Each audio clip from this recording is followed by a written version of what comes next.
Bonjour, bonjour les amis, c'est Harmonie de la chaîne Harmonie Guidance. Alors, je suis ravie de vous retrouver pour ce troisième tuto sur l'apprentissage des cartes, leur signification, donc la signification des oracles de l'horoscope de Béline. Voilà. Alors, on en a fait 4 ou 5 la fois dernière, on a dit 5 ou 6. Il n'y a pas de problème. Eh bien, allez, voilà, c'est parti. On est parti pour 6 cartes et leur interprétation. Alors, nous allons voir tout ça ensemble. Alors, la révélation. Que nous réserve cette belle carte? Je dis belle, parce que vous voyez, on voit qu'on apprend des choses. Alors, ça peut être des choses mauvaises, comme des choses agréables, selon toujours comment elles seront inspectées.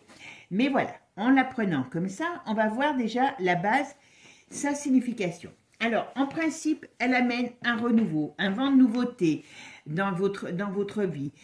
Ça peut être des nouvelles opportunités, ça peut être des changements, voilà. Mais ça amène toujours quelque chose de nouveau. Alors, ça peut être aussi très inattendu, voilà.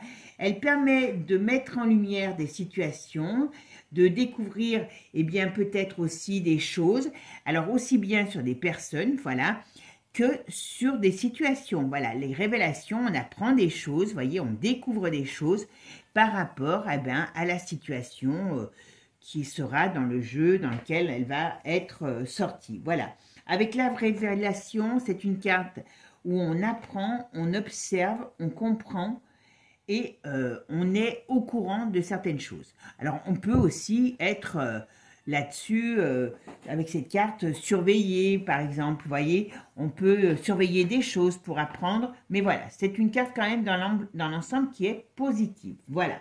Alors ensuite, on a cette très jolie carte aussi, vous voyez, où il y a tout pour se restaurer, pour boire, pour manger, donc c'est la carte du bien-être.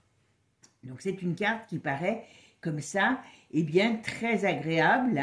Alors, elle peut représenter le bien-être général dans la vie, une situation agréable, une situation positive.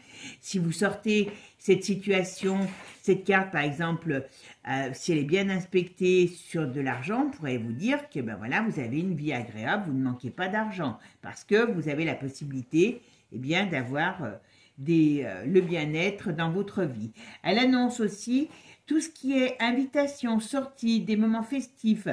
Elle symbolise tout ce qui est repas. Alors, ça peut être repas de famille, ça peut être repas, banquet. Elle annonce, comme je vous ai dit, aussi l'alimentation, la nourriture et aussi le bien vivre, quoi. Mais elle peut aussi, elle parle aussi d'alcool. Alors, selon comment elle serait prise, elle pourrait aussi parler de l'alcool. Mais on va dire qu'en principe, voilà, elle parle du bien vivre, voilà. C'est une carte qui représente en règle générale la détente, le plaisir, les joies. Voilà. Ensuite, on a le diable. Alors, cette carte du diable, vous avez vu, elle est toute noire, il n'est pas très beau, là, en plus. Alors, elle peut représenter différentes choses. Déjà, elle diablose lui-même. Symboliser tout ce qui est force maléfique. Elle symbolise le mal, les trahisons, la violence, les excès en tout genre, enfin tout ce qui n'est pas très net, voilà, pas très clair, pas très net. Elle peut aussi parler de passion, alors passion charnelle, une relation dans laquelle il y a le diable qui passe, qui sort, c'est plus une relation charnelle qu'une relation d'amour pur, voilà. Les attirances, vous voyez, tout ce qui est attirance, passion, quel que soit le domaine. Voilà, elle est dans elle est un peu dans l'attirance, la passion, la jalousie aussi. Alors, elle peut représenter la diffamation, la méchanceté, la négligence, voilà, tout ce qui est pas très agréable. Voilà, ça peut représenter aussi des personnes qui sont fausses ou mal intentionnées. C'est une carte qui, en règle générale, alors elle peut représenter l'énergie, mais attention comme elle est inspectée, parce que l'énergie est souvent soit une énergie sexuelle, soit une énergie négative. Voilà qui se retire de cette carte. Ensuite, vous avez la carte du foyer. C'est simple, elle représente la maison, le domicile, la famille, l'immobilier aussi, le confort, voilà. le bien-être, enfin tout ce qui est en rapport avec la sérénité, le cocon familial, la famille, la maison, voilà. En règle générale, c'est une carte bien sûr positive selon comment elle sera inspectée. Voilà. Et ensuite, vous avez l'eau.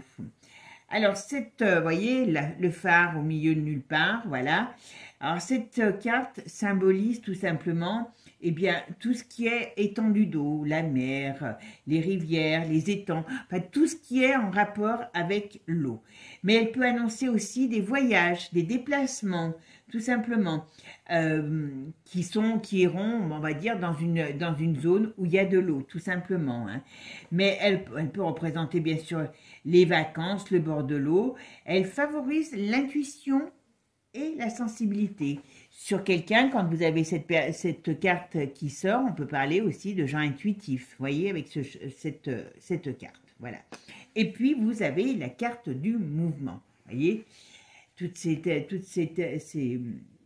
ces astres qui bougent, voilà, on est dans le mouvement. Alors, comme elle porte son nom, hein, elle représente eh bien, les mouvements, les changements dans tous les domaines. Elle peut aussi parler, alors dans le changement, par exemple sur une habitation, elle peut aussi parler de mutation, de déménagement, de transformation et toujours avec un mouvement. Voilà, une situation dans laquelle qui est bloquée et on sort le mouvement, ben on va dire ça va se débloquer parce que les choses vont se mettre en marche. Voilà. C'est les choses qui vont être en marche, qui vont se mettre en marche. Voilà. Bon, ben écoutez, mes amis, aujourd'hui, ça fait déjà 6 cartes, donc vous avez quoi travailler. Et puis, bien, la prochaine fois, on en reverra aussi 6, parce que je pense que c'est un bon nombre. Je ne vais pas vous faire des vidéos trop longues, mais voilà. Eh bien, écoutez, n'hésitez pas à me laisser dans les commentaires eh bien, vos questions, hein, et puis, bon, on avance pour à nouveau apprendre la signification de 6 cartes. Sur ce, je vous souhaite une bonne journée et je vous dis à bientôt. Ciao, ciao les amis. À bientôt.